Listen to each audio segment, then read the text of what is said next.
কোটি বৈষ্ণব ভক্তবৃন্দের পাদপদ্মে দণ্ডবৎ প্রণাম। এখনকার ভিডিও ভক্তি যোগ। ভক্তি যোগ হচ্ছে 11টা ইন্দ্রিয়কে নির্মল করা। তো 11টা ইন্দ্রিয় বলতে চক্ষু, কর্ণ, নাসিকা, জিহ্বা, ত্বক, বাক, পানি, পদ, উপস্থ ও পায়ু। তো এগুলো সম্পর্কে একটু বিস্তারিত বলি। চক্ষু, কর্ণ, নাসিকা, জিহ্বা, ত্বক। এটা বুঝতে খুব একটা অসুবিধা হয় না। ত্বক বলতে আমাদের শরীরের উপরের যে অংশ, এটাকেই ত্বক বলা হয়। তাহলে চক্ষু, কর্ণ, নাসিকা, জিহ্বা, ত্বক। বাক, পানি, পদ, উপস্থ ও পায়ু। বাক অর্থাৎ আমাদের যে শব্দ, মুখের যে শব্দ, বাক্য, এটাকেই বাক বলা হয় শাস্ত্রীয় ভাষায়। বাক পানি, পানি হচ্ছে হাত। বাক পানি পদ, পদ হচ্ছে পা।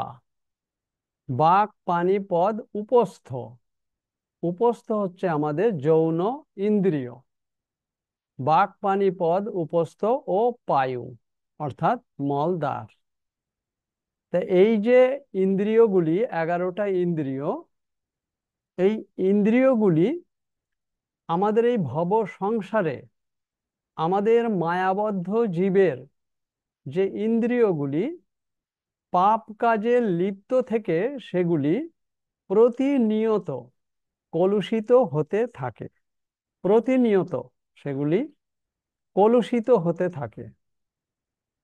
কিন্তু ভক্তি যোগ অনুশীলন অর্থাৎ কৃষ্ণ ভাবনামৃত সঙ্গ করলে সমস্ত ইন্দ্রিয়গুলি নির্মল হতে থাকে।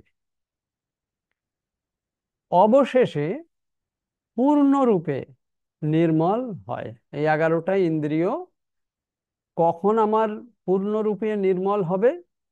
কৃষ্ণ ভাবনামৃত সঙ্গ করলে, অর্থাৎ যারা কৃষ্ণ ভক্ত তাদের সাথে সঙ্গ করতে হবে।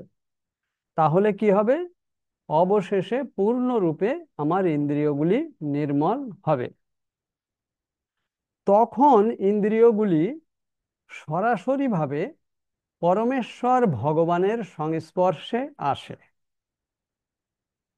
আমাদের ইন্দ্রিয়গুলি দিয়ে ভগবানের সেবা ভক্তির মাধ্যমে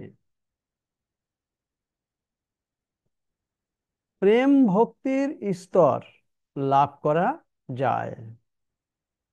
সকলের হৃদয়ে প্রেম ভক্তির স্তর আছে, অর্থাৎ ভগবত প্রেম অর্থাৎ কৃষ্ণ প্রেম প্রতিটি ব্যক্তির হৃদয়ে সুপ্ত অবস্থায় আছে।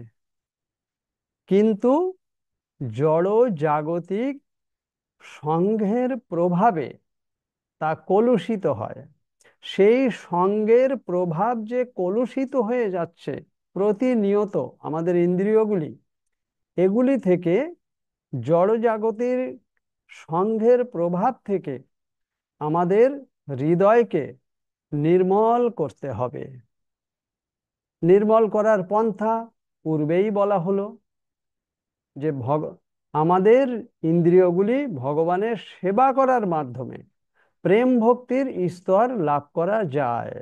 অর্থাৎ আমাদের ইন্দ্রিয়গুলি দিয়ে আমাদের কি করতে হবে? প্রথমে প্রেম ভক্তির স্তর অর্থাৎ ভগবত প্রেম অর্থাৎ কৃষ্ণ প্রেম, যারা কৃষ্ণ প্রেমিক ব্যক্তি তাদের সঙ্গ করতে হবে আমাদের।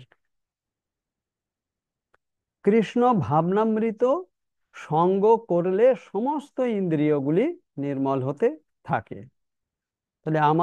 তাহলে যে কৃষ্ণ প্রেম আমাদের হৃদয়ে সুপ্ত অবস্থায় আছে তা পুনরুজ্জীবিত করতে হবে। এটাই হচ্ছে ভক্তি যোগ। আর আজকে আমাদের যে বিষয়টার উপরে আমাদের আজকে এই ভিডিওটা হলো, মূল জিস্ট বা মূল যে ভিডিওটার মূল কথা হচ্ছে ভক্তি যোগ। তাহলে ভক্তি যোগ করতে গেলে আমাদেরকে ভক্ত সঙ্গ করতে হবে। কেমন? এটাই হচ্ছে মূল কথা। ভগবানের সেবা করতে হবে, ভক্ত সঙ্গ করতে হবে। কৃষ্ণ ভাবনামৃত ব্যক্তি যারা, তাদের সঙ্গ করতে হবে। ভক্তিযোগ এইভাবে অনুশীলন করলে আমাদের হৃদয়ে সুপ্ত অবস্থায় আছে যে কৃষ্ণ প্রেম, সেটা পুনরুজ্জীবিত হবে। এটাই হচ্ছে ভক্তি যোগ।